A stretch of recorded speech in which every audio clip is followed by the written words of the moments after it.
It's something based on Google. And they have, I think, better maps on Thursday Galaxy than others. So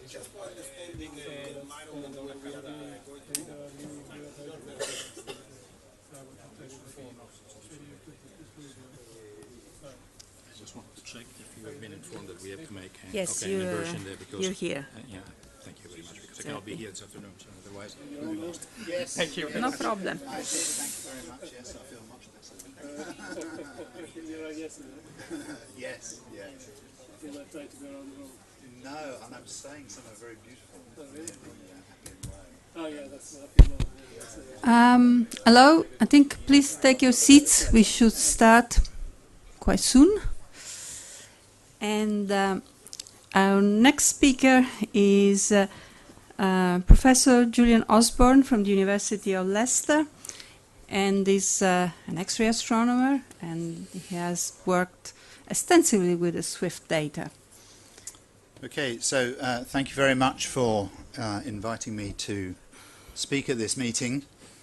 I'm going to say some words to introduce myself and then just offer a few thoughts about some of the challenges in front of this enterprise. The title of my talk on the agenda is Challenges to Open Data Provision or something like that. That's not really the thrust I wanted to present, but nevertheless one can't help noticing that this isn't easy, otherwise it would already have been done. So at Leicester we've been involved in space research for many decades. The group was founded in 1960 and those of you of a certain age may recognize Ken Pounds as a young man there looking somewhat disinterested in the proceedings going on in this early research project. For myself, I arrived at Leicester from the European Space Agency working on the EXAT project in 1990, and there's a picture of the EXAT control room on this slide. And my entire career has really been about the provision of data to enable high-energy astrophysics research, and initially that was making use of, after the ESA phase, where I worked with Paolo Giomi and other people, was on the basis of ROSAT, for which the UK provided a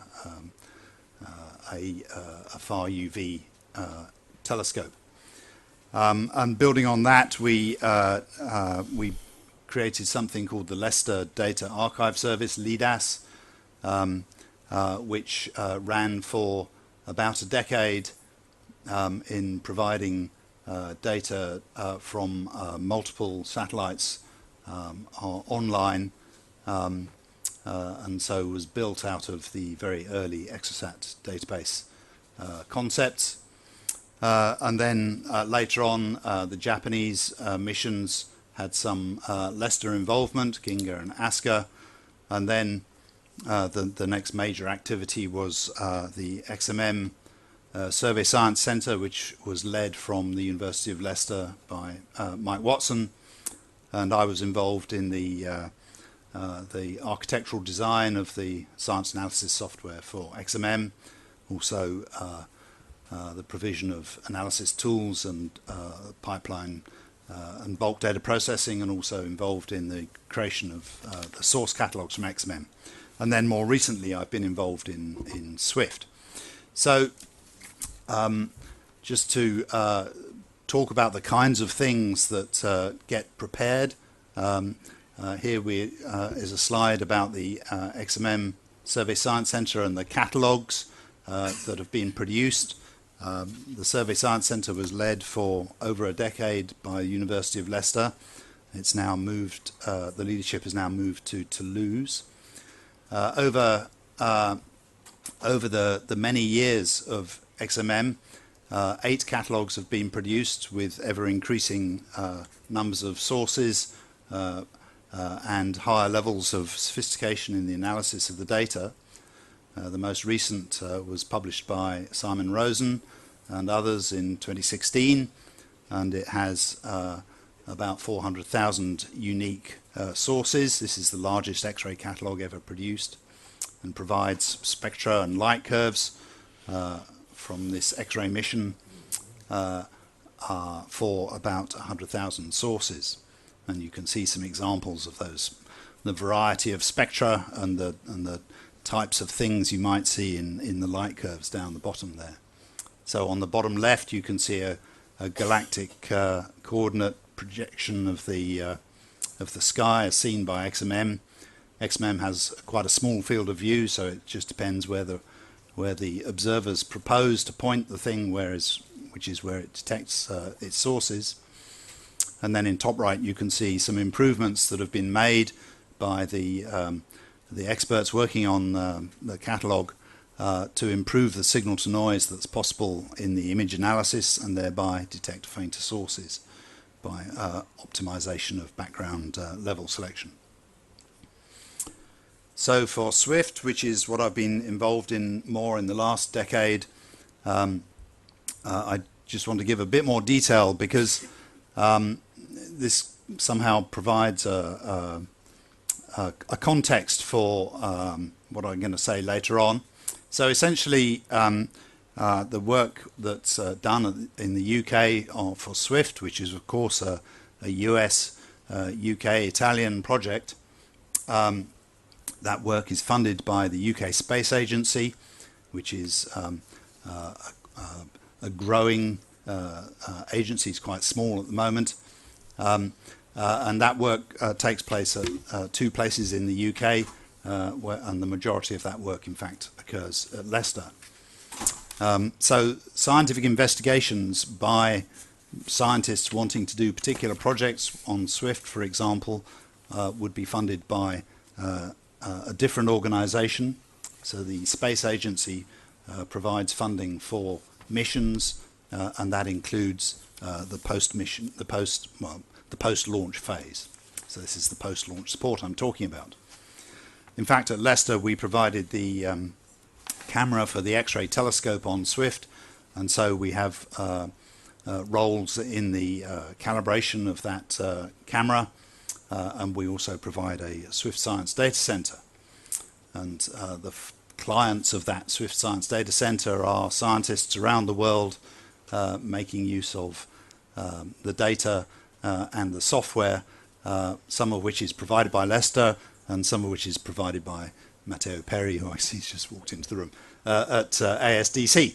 So, of course, and I'll come back to this, our activities are funded because of the scientific productivity of SWIFT, because it's very highly regarded in the senior partner, NASA, where there are regular reviews of the value for money of ongoing missions, and because of the opinion of an oversight committee which advises the Space Agency on the value of the work that we do.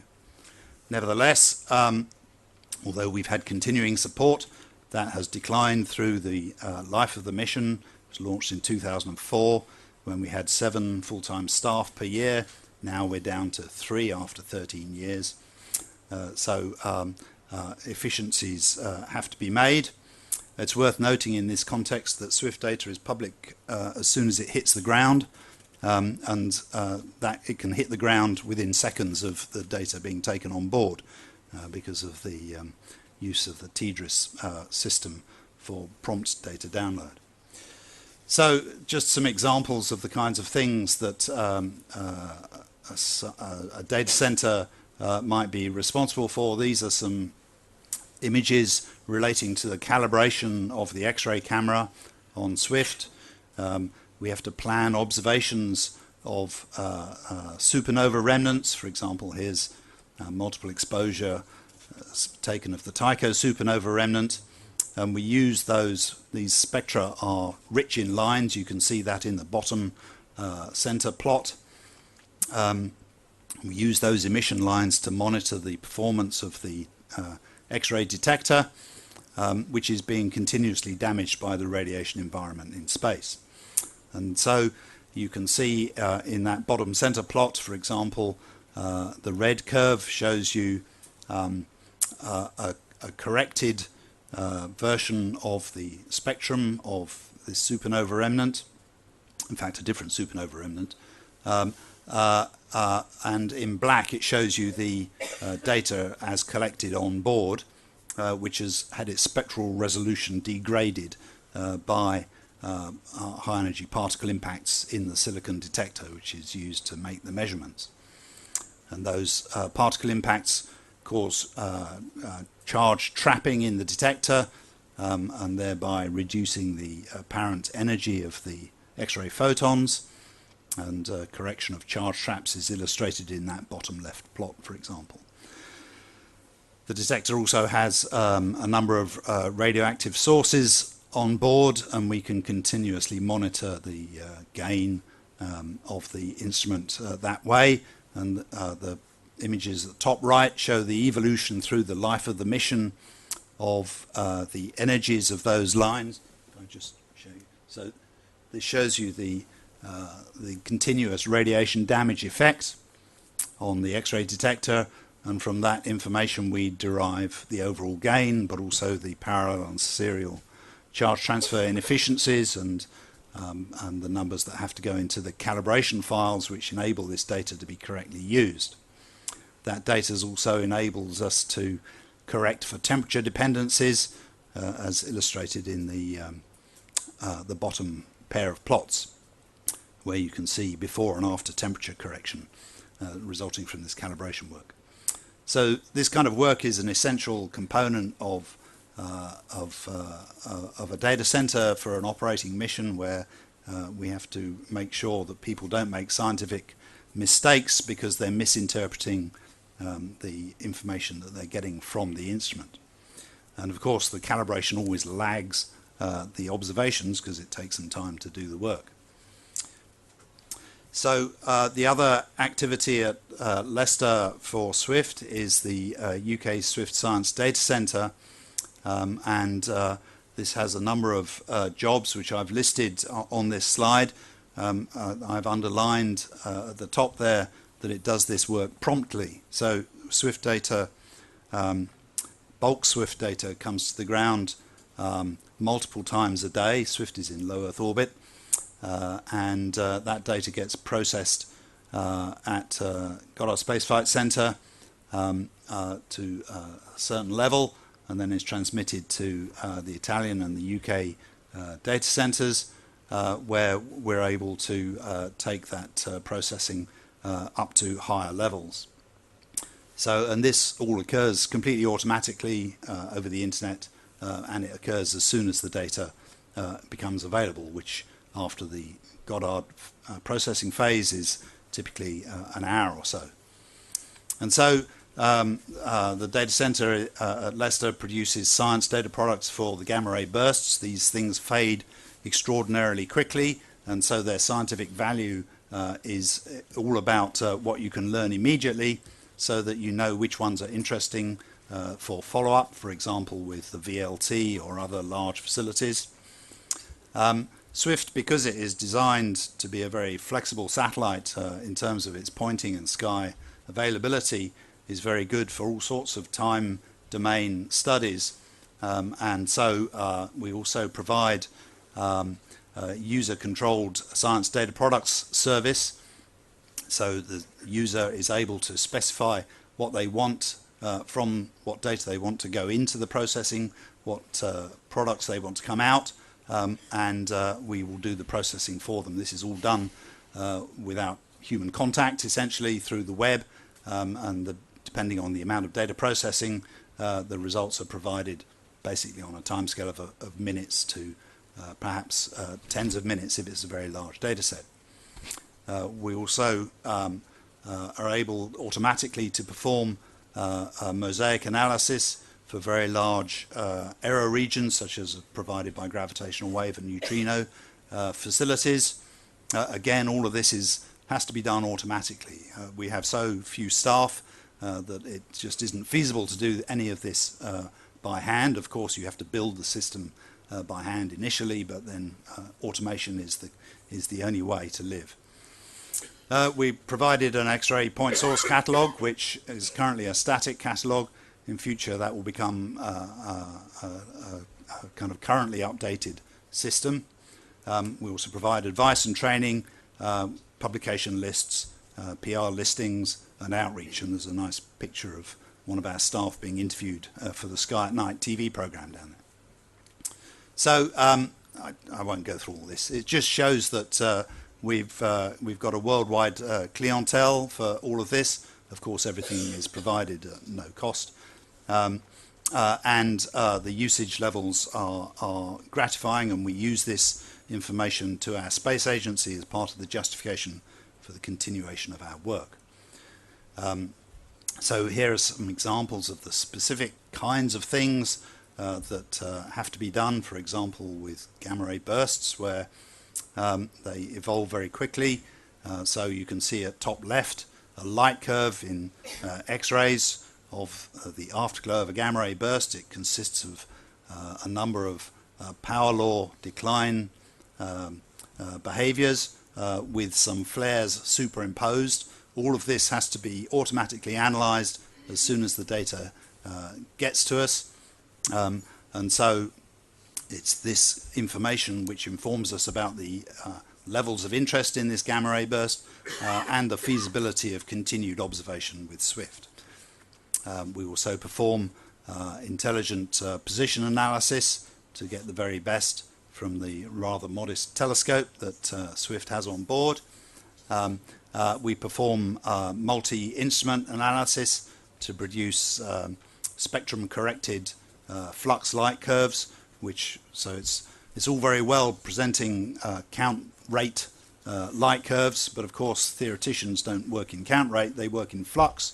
So we have to correct for instrumental aspects, and so and combining instruments working in different wave bands is somewhat challenging for that. So we've done a number of things to produce light curves at any particular monochromatic energy that you choose. And also because the early data is so important with SWIFT, we perform position analysis on the very first seconds of data that come down.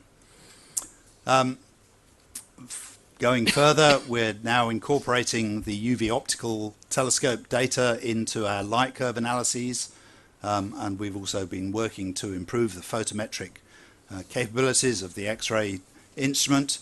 The X-ray instrument has some dead pixels in it, and if you don't know precisely where the telescope is pointing, then you don't know what fraction of the counts are falling on the dead pixels. And so we've incorporated an automatic position centroiding system to improve the photometric accuracy, which you can see illustrated on the right there. We've produced an X-ray catalogue. It's not the only X-ray catalogue from SWIFT, but it's, I believe, the latest one. It has 70,000 new X-ray sources in it. It's got a much larger sky coverage than XMM because it has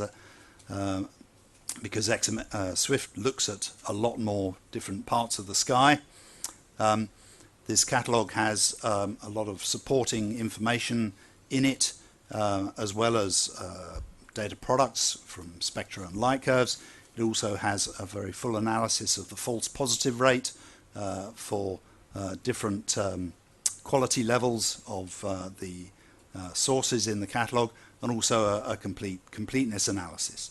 So these are important things which sometimes get neglected.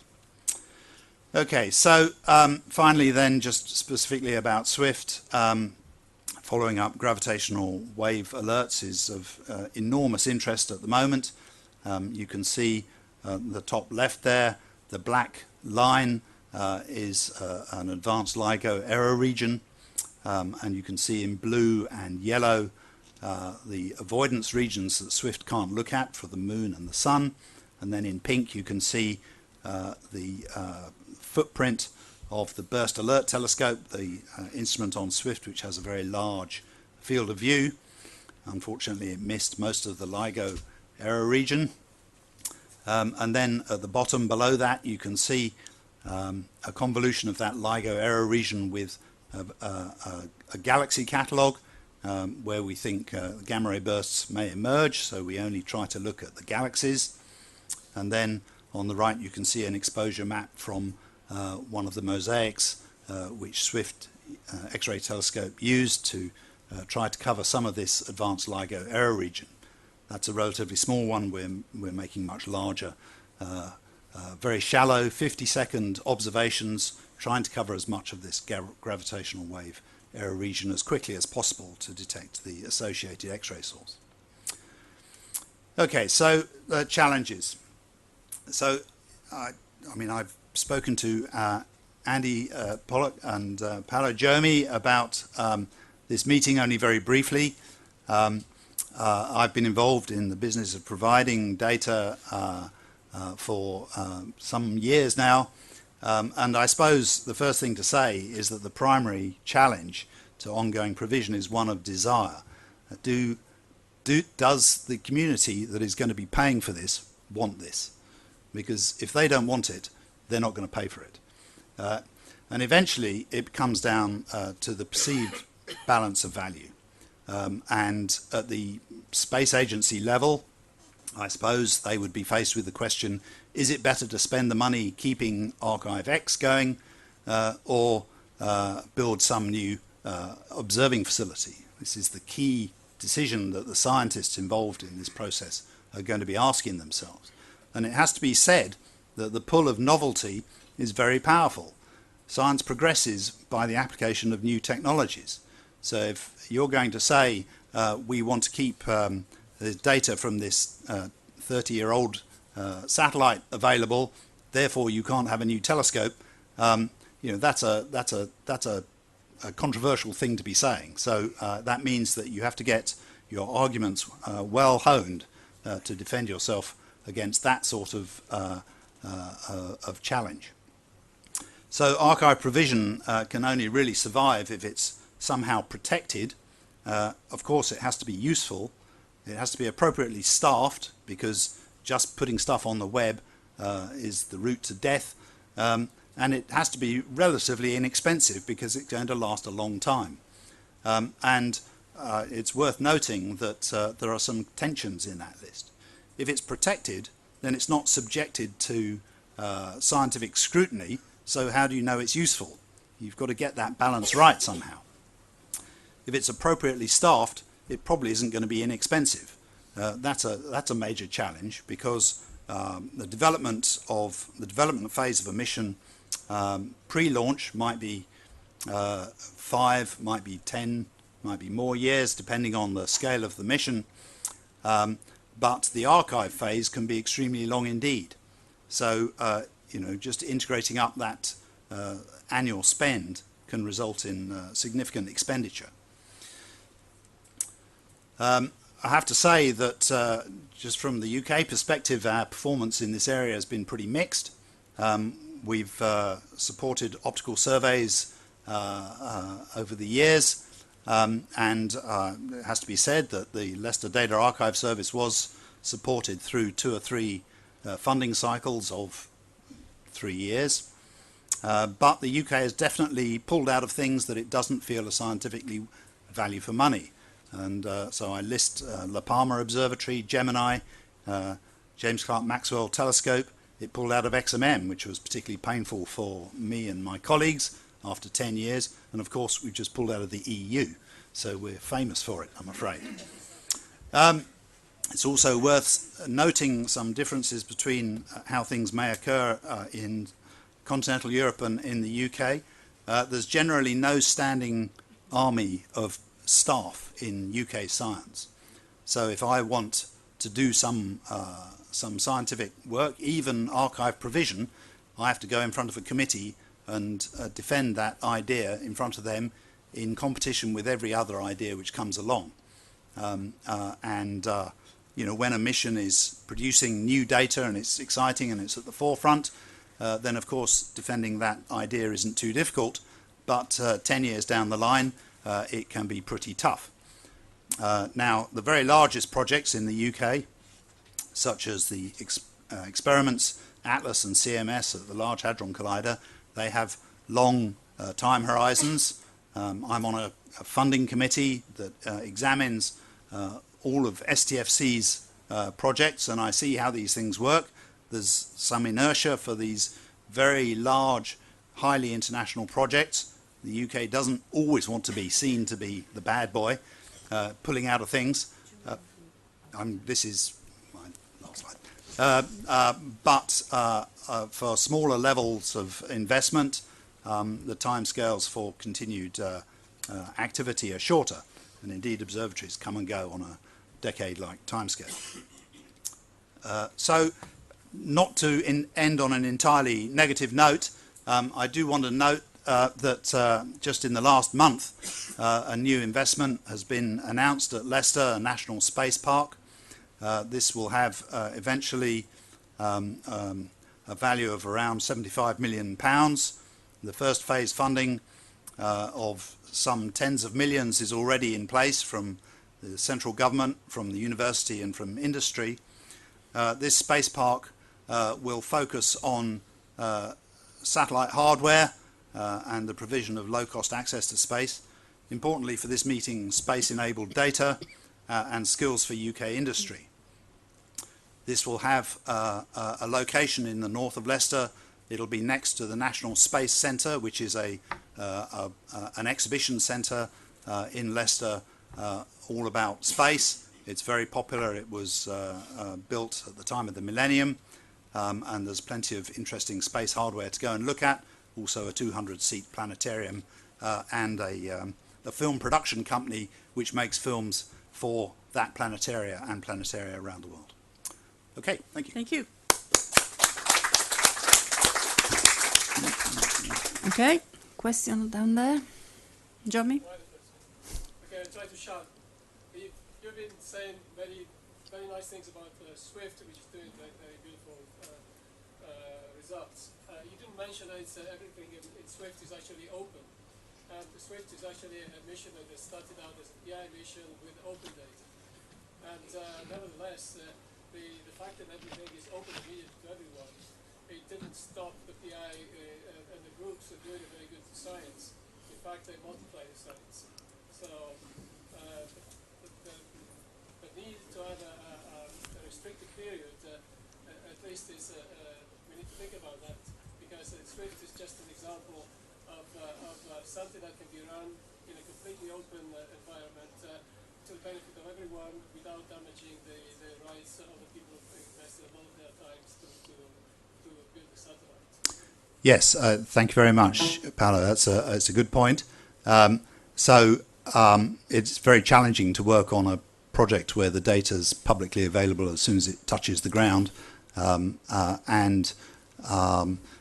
it was a change of culture for me personally and the Swift team, and it has to be recognised that some results did make it into the literature which were incorrect because of that.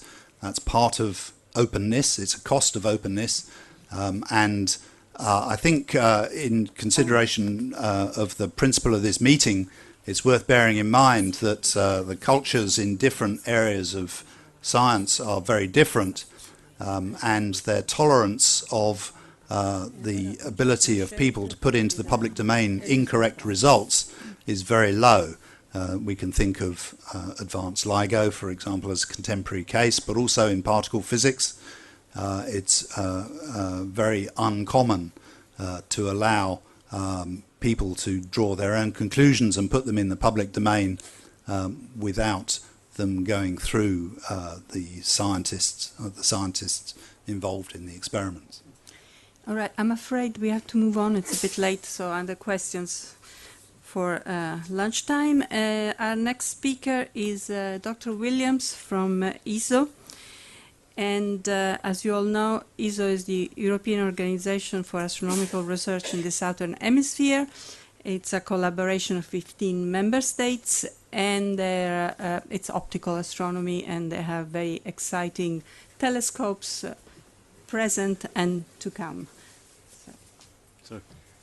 Thank you very much for the introduction. So my name is Andy Williams from the European Southern Observatory. I'm the International Relations Officer there. So formerly I was a physicist, but now it's my responsibility to make sure that ESO is represented in international fora such as the United Nations. So just a little bit about what ESO is.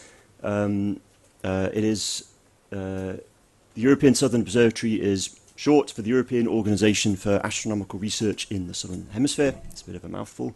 We were founded in 1962 with 5 member states, and there's been a steady growth since then, and we hope that soon Brazil will become the 16th member state when they sign the accession agreement.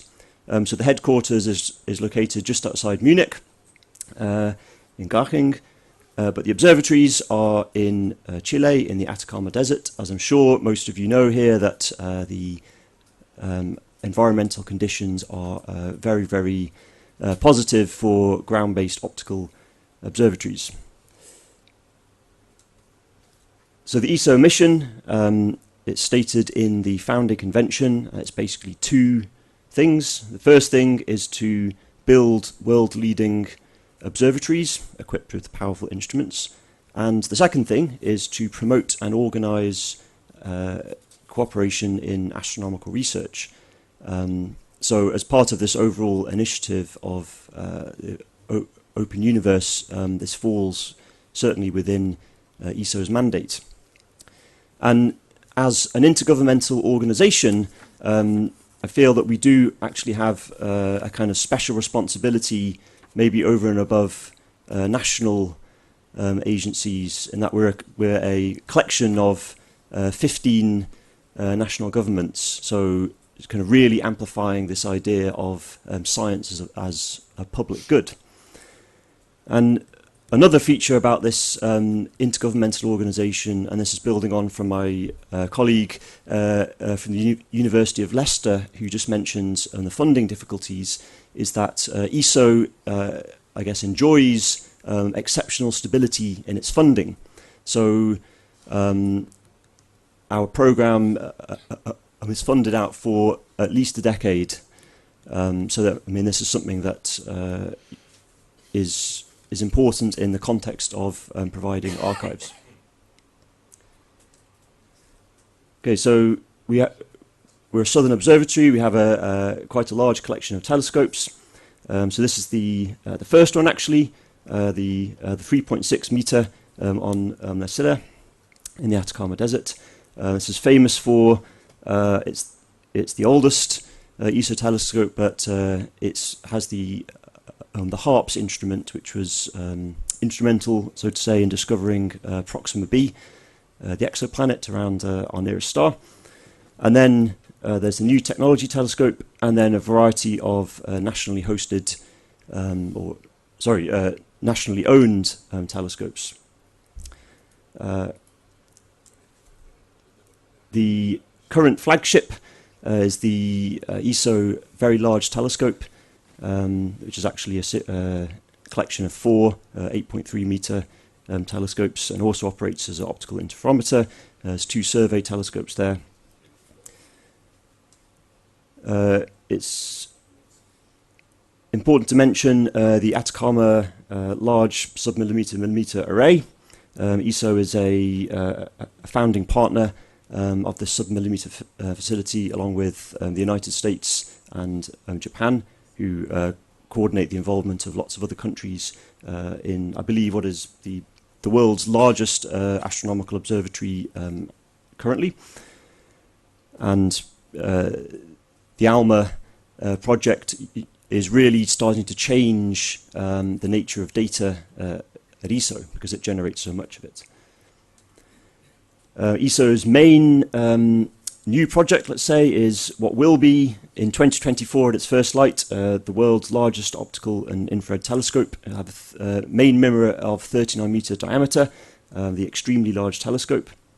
So the first stone ceremony will be held next month, actually. So I mean, this is really happening, and the data planning for this is already in progress.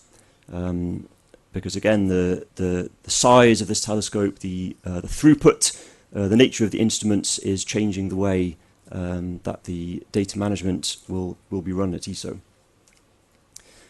So this is really the core of ESO in a way. This is just a collage of all the different instruments that are on the telescopes.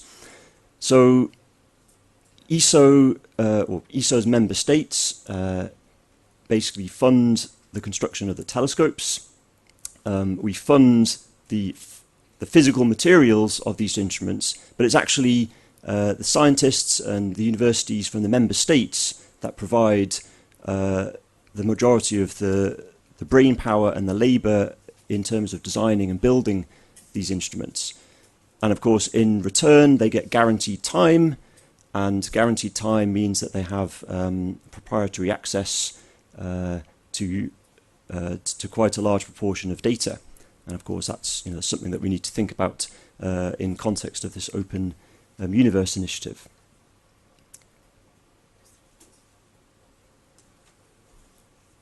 Okay, so I was going to show you some of the snapshots from ESO's archives and ESO's process, but to be honest, they're about as exciting as the walls of this conference room. They're very, very functional, and they're not very pretty at all. So in a single slide, this is what ESO does as an organization. So the first step is the quality control and the data processing. And I think, again, the gentleman from the University of Leicester, with the examples from Swift, gave some really excellent descriptions of what goes into this process of quality control, long-term health monitoring of the instruments, all the various data processing. And of course, as a ground-based observatory, we have this nasty thing called the atmosphere, which gets in the way and causes all sorts of problems for our observations. So there's a team at ESO which works specifically on this and kind of keeps track of the health of all the instruments. The second task is to actually produce the data products, to do the physical work of removing the instrument signatures, turning the pixels and the bytes into meaningful physical units. The third step is actually, and this is the main step really, is to create the database. So, I mean, we're all aware here of the, what goes into creating a database, all the technical aspects of pipelines, all the software, and then actually providing a service over the internet which the public or scientists can actually use and download, and to make sure that it's always online. So I mean, this is a substantial amount of work that probably occupies about 1% of the ESO operations budget. And then finally, the role of providing scientific community support. So the team of people in our organization that helps people use the data if they encounter problems. They understand the details of this process, what goes on at every stage, what's taken in and what's given out. So they provide, essentially a help desk to the scientists. And the focus of all these activities is to maximize the scientific return for the ESO user, and I guess in the long sense for the general public. Now, there's another aspect which hasn't really been covered so far, apart from our colleague from JAXA, is this aspect of public outreach. And certainly in ESO, this world of public outreach is somehow kind of separated from the task to provide the science data. And of course, there's linkages, but ESO as an organization produces a lot of very nice material. Okay, this particular magazine, The Messenger, is more science orientated, but we devote quite some organizational resources to producing very nice pictures, news stories, social media, planetarium shows. So next year, the ESO Supernova will open, which is a astronomy education centre. And there's this, perhaps some of you are aware, the Data to Dome initiative for planetariums. So we think that this is something that should be included in this Open Universe project. So in terms of data policy, we actually have a defined policy for this. It's in one of the council documents, and essentially it says that there must be access to the facility. It defines the criteria for general and guaranteed time. It defines the conditions for the preparatory periods. So the standard, it's the same case for ESA. The standard is for a year. And of course, we can discuss later about how we could change the university system of tenure track and the kind of competitive forces in academia that leads to this being so valuable. But I guess that's a discussion for the afternoon. ESO's data policy mandates public access after the annual preparatory period. Now, you can go onto the ESO website and you can download a vast majority of data, even down to the kind of basic calibration, kind of instrumental aspects. But the way that the database is currently designed, I challenge a member of the general public to actually be able to kind of get something meaningful out of this. So it's not meant for public consumption, so to speak. It's really only for specialized users. And then kind of below the line, this outreach policy, it's not mandated in terms of the level of council documents, but it's it's become such a feature of ESO now that it's and in terms of the open universe, I think it's something that we have to consider, the role of outreach. And there's this aspect of so we do have a policy on licensing. So once all this data is generated and paid for by the taxpayer, what are the rights in terms of using it? So there's some thought that will have to go into aspects about licensing. So here is the ESO Science Archive. It's a giant room full of databases. And this is what it looks like. So you probably can't see this, but here we are. This is 2000. And then here we are now, or this is what it was 2016. So it's of the order of just over a petabyte. So this, a large contribution here. The green part is a survey, the optical survey telescopes. We have this grey part here, which is the ALMA. So just in the past few years of operations, the 66 antennas on ALMA are really producing spectacular amounts of data. And what's interesting is that the data volume, or the amount of data that we have, is actually not really the problem. I mean, this 1 petabyte is only about the daily amount of data that Facebook deals with, for example. I think the main challenge lies in the labour, the manpower and the womanpower of effort that goes into curating it and managing it, and the brain power in kind of coming up with solutions of how to design, what fields do you have on the database that are scientifically and user-friendly.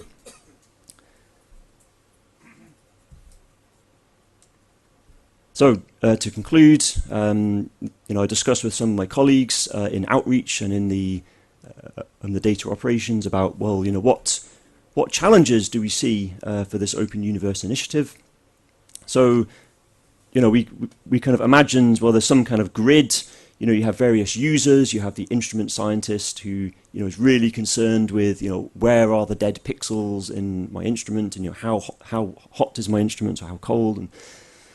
And then we have the people at ESO, the observatory operations, who kind of have to work with the instrument scientists and also provide materials to the principal investigator science users. The science users aren't so concerned with what's going on in the bits and bytes. They just want the science data. There's this role of the kind of archive user. And I mean, now this is an interesting point. I think someone said, maybe it was the gentleman from the University of Leicester, that, is there a demand for archive services? Well, I know that the archive for the Hubble Space Telescope, the number of publications from the archive now exceeds the number of publications from the primary science releases. And ESO does quite a good job of monitoring every publication that uses ESO data, and the publications resulting from the archives, are comparable, depending on how you measure it, are comparable with the principal science releases. So, yes, there is obviously a demand for these archive services here. So then we get into the, what general public, is it really the general public, or is it users such as media, planetariums, schools? Obviously we could imagine a kind of separate category for more kind of advanced public users such as universities. And then we have down this side our data levels. We have level 1, some kind of notional instruments, bits and bytes; level 2, calibrated data; level 3, catalogs; and then level 4, the nice sort of images that you see in all the public. So, what are the various needs in this grid for each particular user in terms of meeting this Open Universe initiative? So, key challenges: really defining the user for the end result of this Open Universe challenge. Understanding the data needs at each level of this grid. What do people actually need?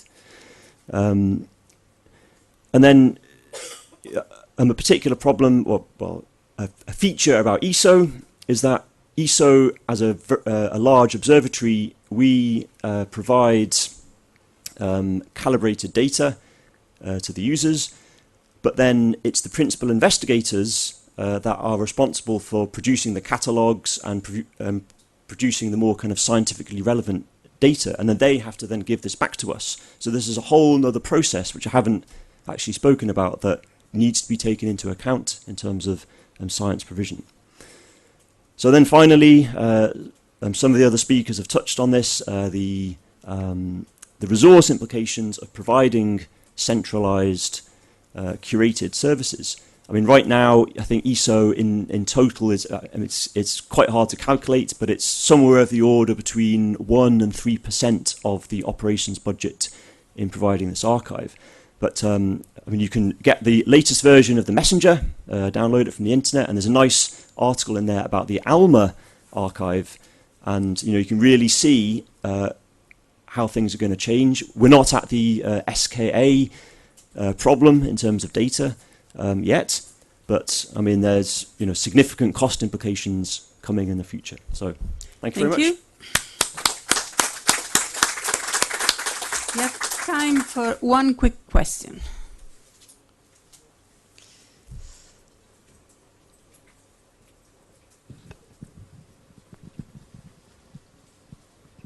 I think I know the answer, but I ask the question anyway. What has been the relation between what you have done with ESO Archive and AVO? And I know that in the weeds, so to speak, they, and in our policy documents, in our user manuals, they have used all the various standards that are defined by the IVOA, as far as I know. And then also there's some IAU initiatives from several years back that also have been incorporated. So the astronomers who work at ESO are well aware of this initiative. So as far as I know, although I'm not a technical person in this area, I think that ESO is kind of in compliance, so to speak, with these standards. Thank you. Thank you again. All right, our next speaker is Dr. Shade, who will be talking about space and ground-based data management at the Canadian Astronomy Data Centre.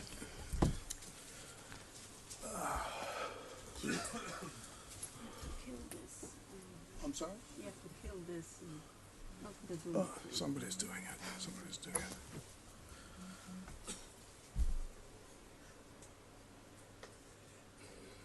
Will you start the presentation, somebody, or do I have to do Or that? you can do it. How do I do that? I'll Get just- to that and click. There you go. I'm brilliant. Brilliant. Physics. No, it's a And then go to some, display. Oh, what yeah, do you okay. call these? Personal computers. Right. PCs. Well, thank you very much for inviting me here to speak. So what I'm going to talk about is essentially, well, it's what's going on in Canada, but really it's about what's going on in the collaborations that we have, because I think the most successful thing that we can claim is over the past 10, 15, and 30 years, we've developed great collaborations and great ways to work together across many countries and many facilities. That's really what this is about. This work is supported by the Canadian Space Agency, but it's not done at the Canadian Space Agency. It's done as a roughly 50-50 cost-sharing arrangement between the National Research Council of Canada, which employs me, and the Canadian Space Agency, which funds the work. So I wanted to see what this proposal was about without reading the entire thing, so I just made a word cloud, and, well, the obvious came out. It's about open space science data. So the Canadian Astronomy Data Centre, CADC, began 30 years ago strictly and solely as an HST data repository. It began before the launch of Hubble and has continued ever since. So what has changed in 30 years? What I'm talking about here is what has changed for CADC, for the Canadians, but also to a large degree what's changed for a lot of us.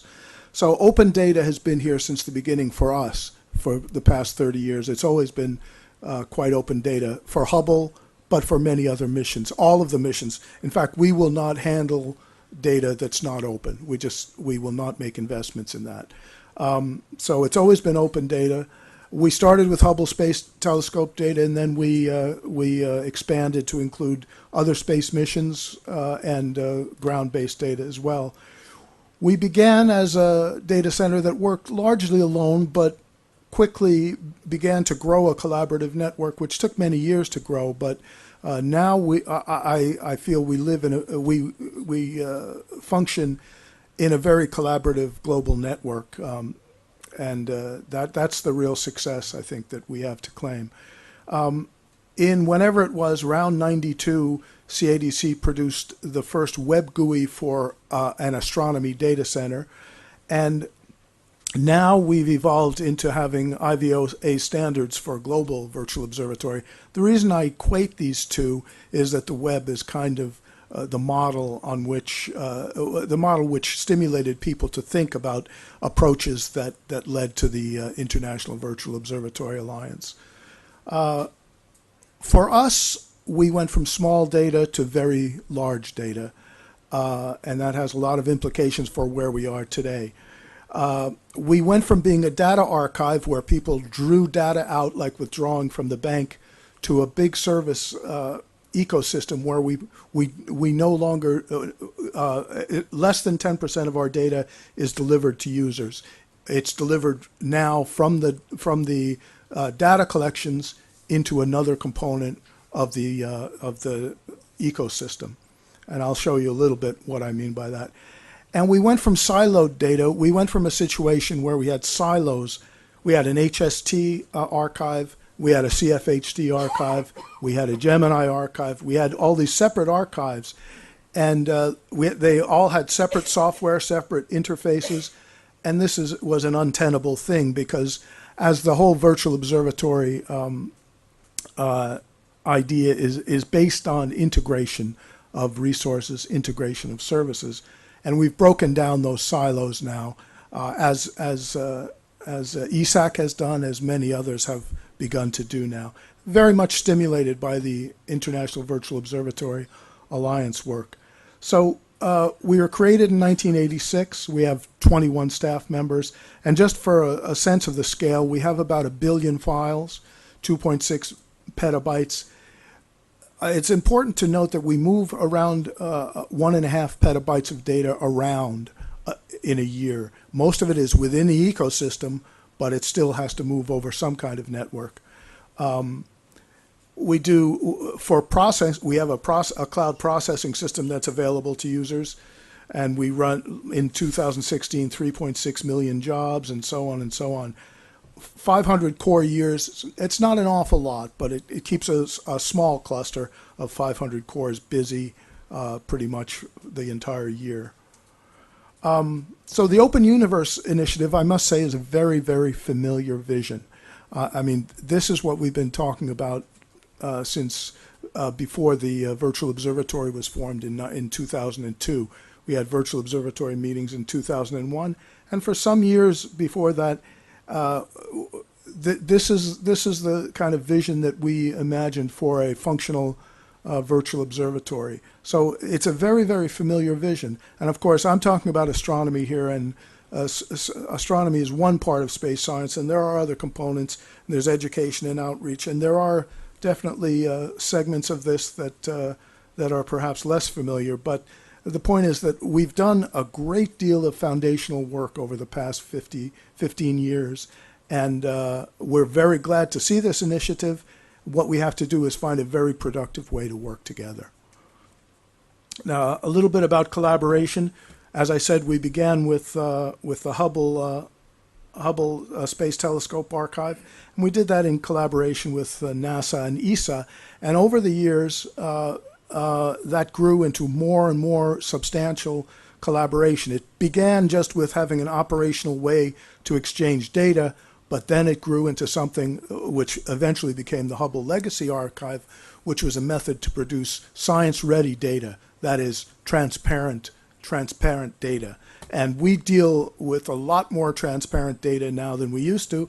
I would say certainly the majority by volume of data in the Canadian Astronomy Data Center is transparent data. It's science-ready.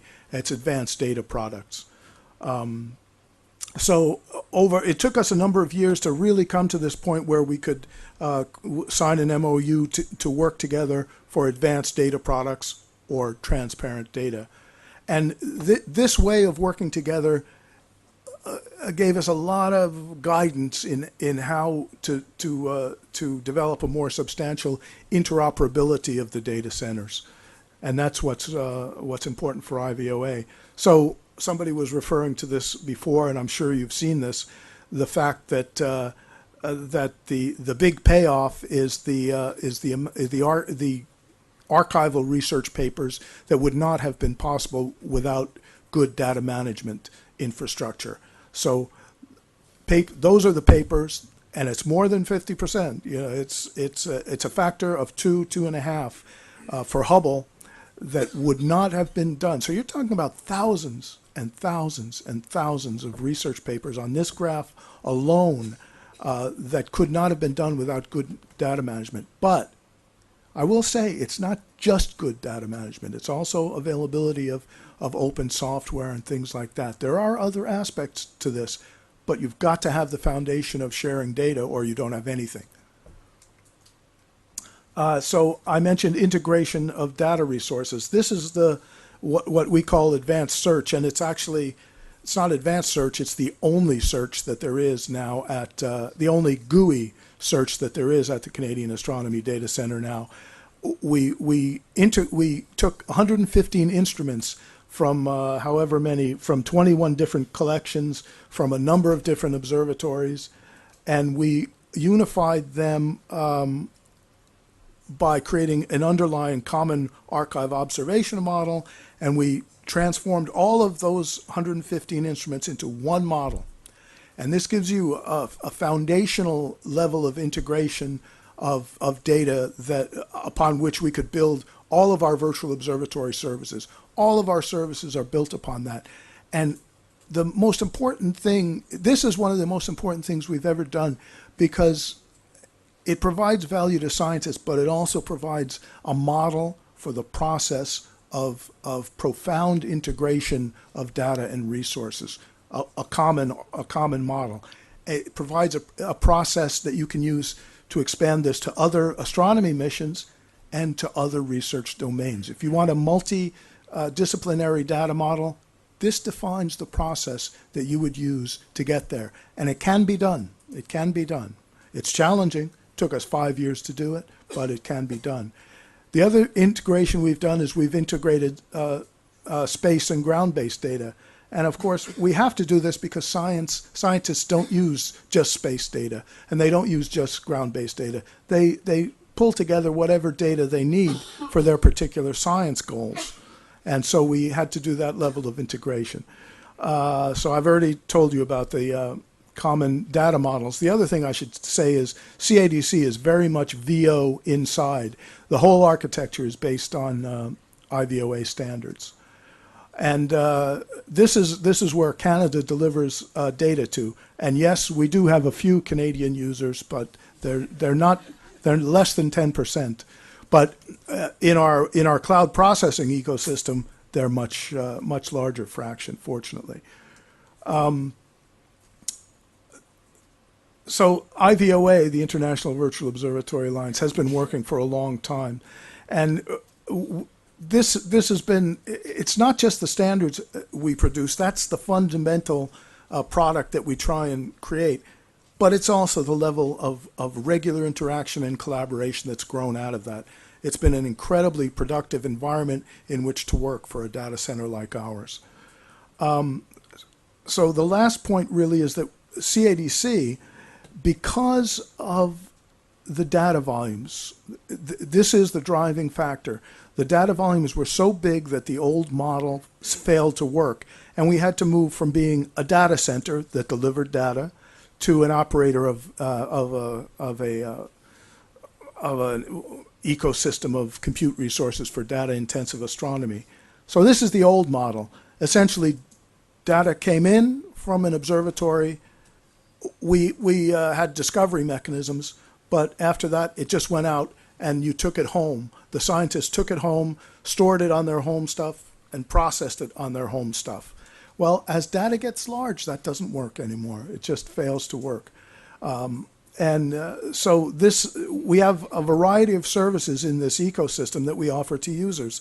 And this whole thing is built, it's a platform developed and operated for the past 6 years by CADC and by some university collaborators, but done on hardware that's provided by the national grid infrastructure. So it truly is cloud, and it truly is distributed. It uses virtualization and so on. It uses containers. It uses persistent VMs to run services and all sorts of things like that.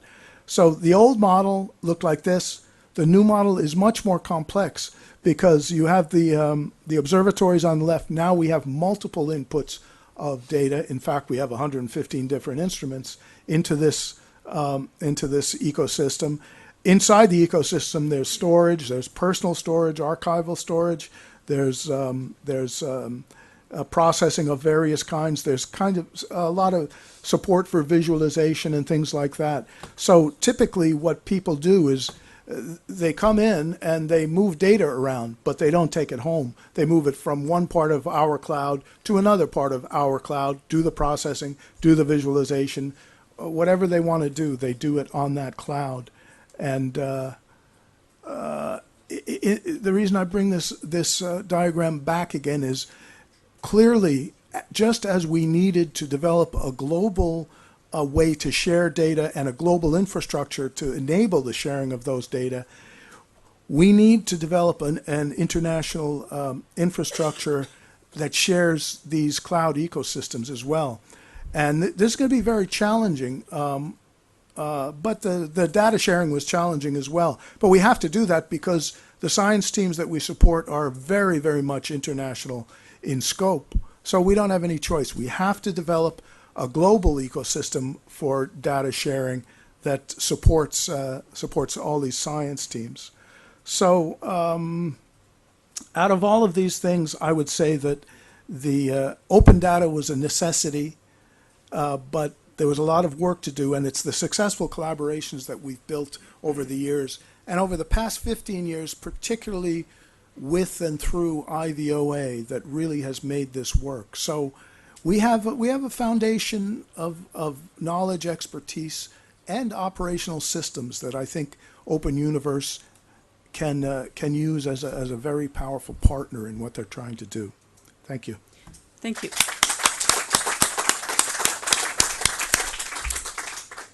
Questions? Yes, I'll speak without microphone. Two observations actually.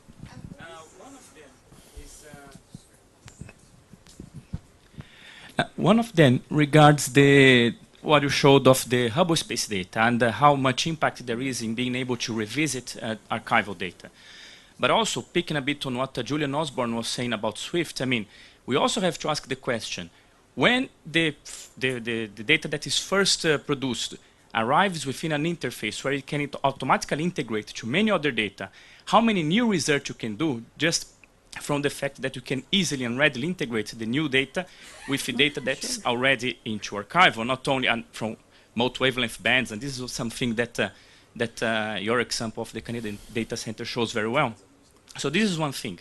And the second thing is, I think a step forward that the Open Universe Initiative is maybe looking at is how to transform these data centers into research tools.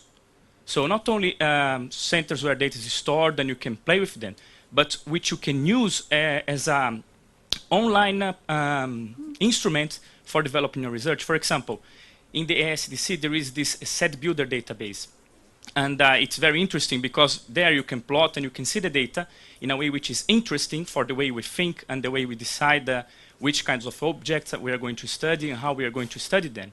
So I think that a new thing of the Open Universe Initiative is also to give this new step into transforming the online databases into research tools, not only databases. Well, I think what I would say is, the infrastructure, the cloud infrastructure I've provided here, provides some tools, but it certainly provides a platform on which it's very easy, without any investment of money, $0, just your expertise. You can go into there, deploy a virtual machine, install any software you want, and anything that you can install will run there, zero cost to you, and there's your research tool. Anything you want to do, it's there.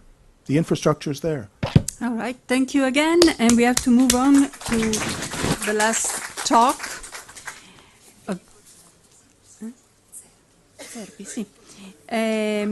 Okay, the speaker is Professor Zerbi, who's the Director General of INAF.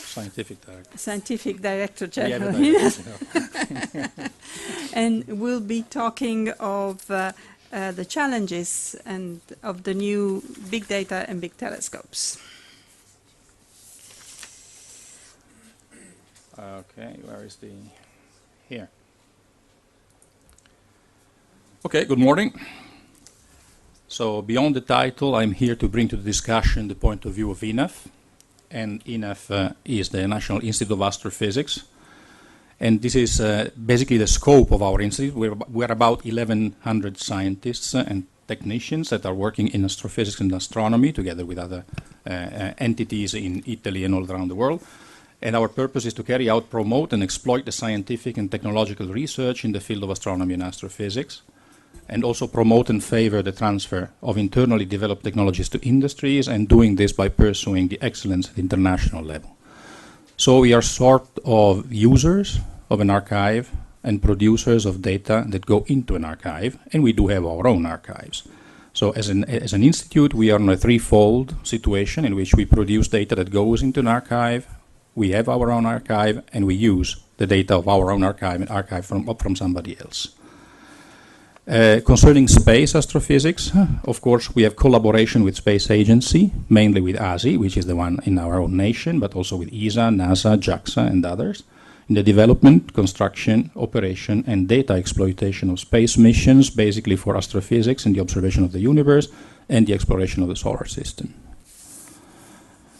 So we develop jointly with space agencies key technologies to enable and or improve scientific payloads for space mission, but on top, as it was also discussed by Enrico Russo this morning, we contribute to the space astrophysics data handling, such as, for instance, here in ASI with the SSDC, formerly ASDC, now renamed SSDC, together with the National Institute of Nuclear Physics. I'm not going to cover this because, of course, it's covered by many other colleagues during this discussion. And I just want to focus a bit more on what is our core business, which is the ground base, and starting from optical ground base. Optical ground base, of course, Italy is part of ESO through INAF, who is the player that joins the country with ESO, and there's access to ESO facilities, such as the VLT that you can see here, but we have seen already from the colleague this morning. And I just highlighted the fact that it includes the VST, because VST has a special status, is an ESO telescope, but is owned by Italy and by INAF, and we have a lot of specific access to this large producer of data. We contribute to ESO telescopes, set of instrumentation. Some of you might remember 2 speakers ago, a lot of instruments there in the slide, and some of those, of course, have been produced with the INAF contributions. And these, of course, include production pipelines. So it's not only hardware, it's hardware, but up to science. So also data and handling the data and preserving the data. And we are also active part of the ESO user community on fresh data, so making our own observation, and also on archive data, so accessing the ESO archive and making science with archive data. We also operate our own proprietary facilities, either wall or per share. Among these, the Telescopio Nazionale Galileo in La Palma is a 4-meter telescope, which is rather famous because it hosts the HARPS-NOR instrument from Geneva Observatory, exactly the copy of the one in the south, and it's a exoplanet hunter. And the Large Binocular Telescope in Arizona, together with University of Arizona and other USA partners. Also, we are involved in radio, and radio, we operate single-dish antennas in the Medicina Observatory close to Bologna and Noto in Sicily, and the Sardinia Radio Telescope together with ASI near Cagliari. And these antennas are part of the VLBI network, so all the data is in that kind of context. And of course, through ESO, we have access to ALMA, and we also have an ALMA regional center in Italy located in Bologna for the data handling of ALMA. The last but not least is the newly discovered ground-based gamma observatories. We are of course part of CTA, as we will see, but we are also part of the MAGIC collaboration and of the Pierre Auger Observatory in Argentina, which are basically together with HESS and Veritas and others, are the first attempt to make very high energy astronomy from ground through the Cherenkov telescopes or equivalent. Future infrastructures in the area of optical near and infrared, in the area of radio, and in the area of gamma ray ground-based observatory are, of course, the European Extremely Large Telescope, which is, as we learned this morning, we will have the first stone in 1 month in Cerro Armazones, close to Paranal. Square kilometer array, this large array of radio telescope covering part of South Africa and Australia, and the Cherenkov telescope array that will also be located on the southern side very close to the EELT, and in the northern side in La Palma, who is with more than 100 single Cherenkov telescopes, will be the first real observatory for doing gamma ray observations from the ground. So, astrophysical data in INAF, as I told you, the INAF community, as any other communities in astrophysics, is at the same time a producer and a user of astronomical data. So we have this twofold of the fact that we inject things into the database, but you also want to get to retrieve these things from the database, obviously not that specific thing, but something else, to complete our scientific research. And we seek and foster, by all means, data preservation, data open accessibility, and data interoperability. And these 3 keywords are very well suited with 3 of the objectives and that are listed in the Open Universe proposal, number 1, 2, and 3, promoting the robust provision and permanent preservation of science-ready data, advancing calibration quality and statistical integrity, and also fostering the development of new centralized services, both large and small, to exploit the interconnectedness of modern internet through the web-ready data. Of course, I think that it is in our hearts and will to be as much cooperative and collaborative as possible to this kind of vision on how things should go. So the key questions for us that I would briefly like to share with you, and also for the discussion later on and tomorrow, is what should we preserve?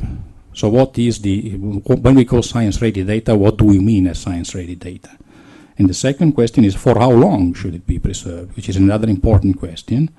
And then, why should we make it available, and to whom should we make it available? These are basically the four questions that are underneath all the discussion of these days, and I would like to provide enough 5 cents of knowledge on these things, or at least our desiderata.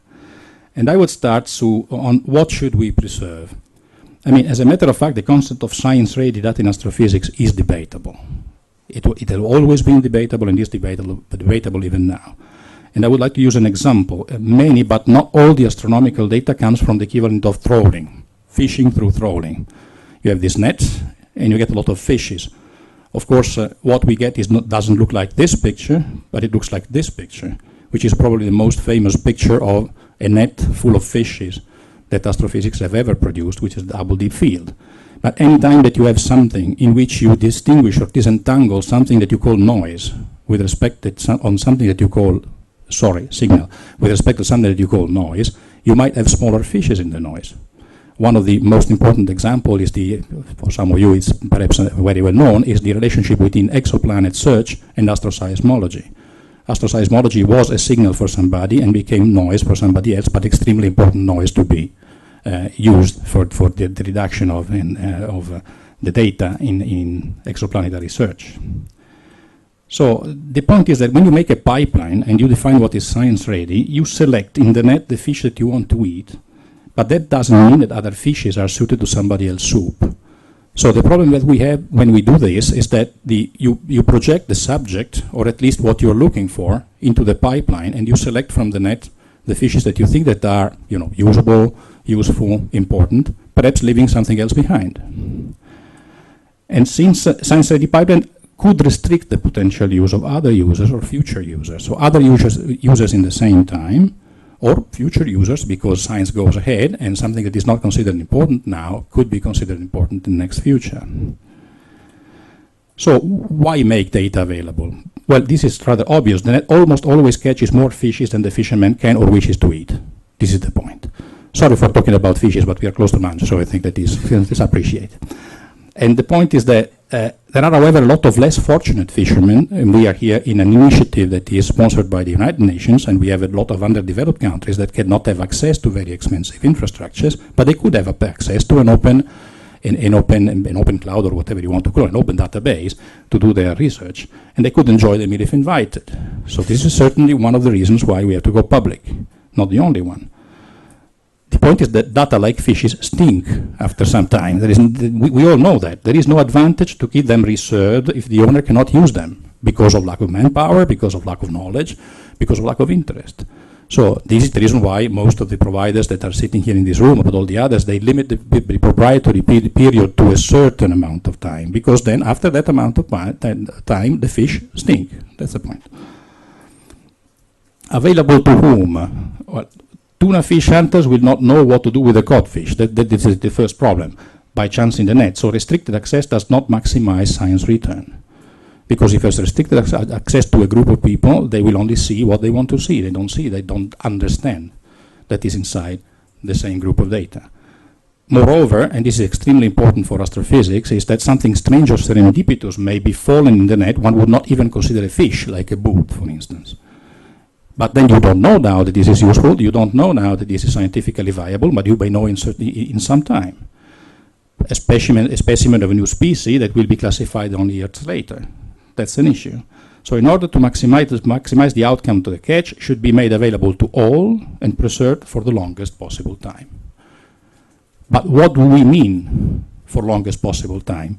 And here we have a philosophical problem, because astronomers are interested in preserving their data in time scales longer than any possible reference of the digital era. And this is a clear example.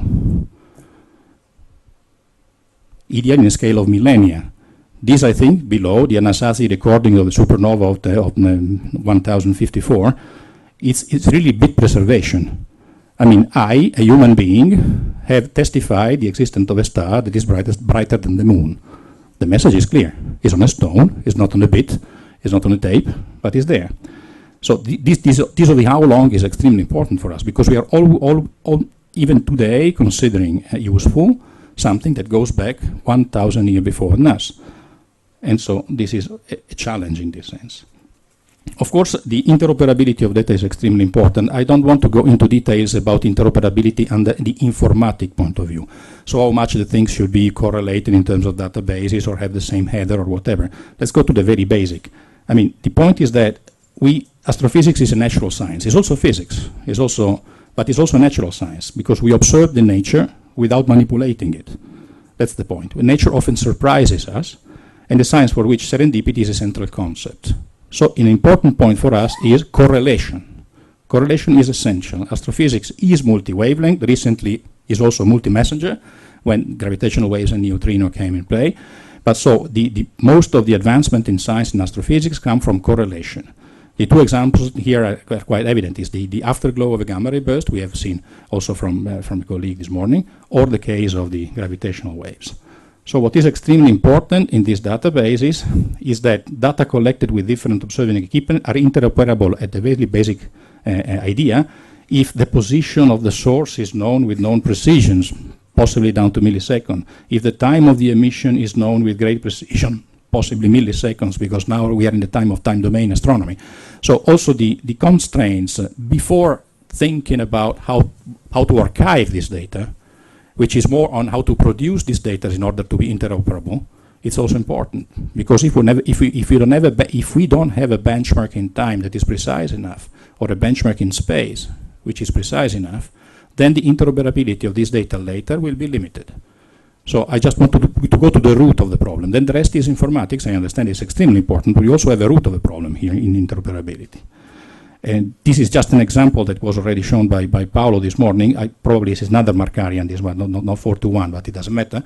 But this is a clear idea. Where do we gain by having interoperable data? Is because we can make plot like this. It's just an example. So, of course, INAF is not, a spectator on this. We are doing something. We are taking part in all at European side, at least in all the initiatives that are fostering this kind of attitude, such as Asterix and Obelix, EOSC Pilot, Indico Data Cloud, and others. And the conclusion for me is that the definition of science-ready data that preserves serendipity and post-analysis is important. So when we want to archive something, we can, of course, give web access to the very final stage of a pipeline, but we have to keep and preserve also the possibility to re-access later the bulk of, not perhaps fully raw, but at least data that can be analyzed, and so preserving the possible serendipity analysis and the post-analysis. Easy access and operability of databases is, of course, another keyword for us. And the database open to everybody in the short possible time is also something that is desirable. And data preserved for the longest possible time. I understand that millennia is something that we cannot work with, but of course put into mind that the preservation for a long time is extremely important. And interoperability in mind. Thanks. Thank you. Questions? Comments? Well, I have a comment. I really enjoyed your fish talk. Thank you.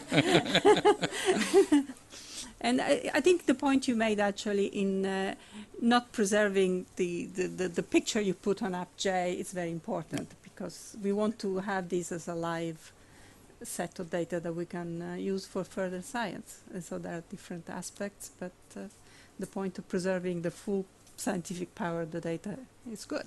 Okay, thank you. Thank you. And now I think we finished for the morning session. We have a lunch break, and back here at 2:20.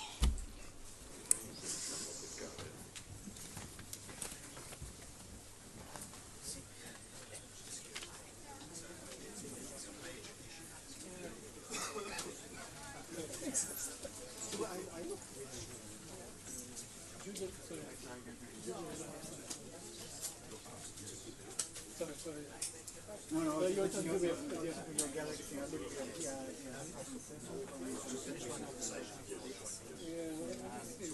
Somebody's going to lead us. I think we where do we go somewhere? Where do we say this is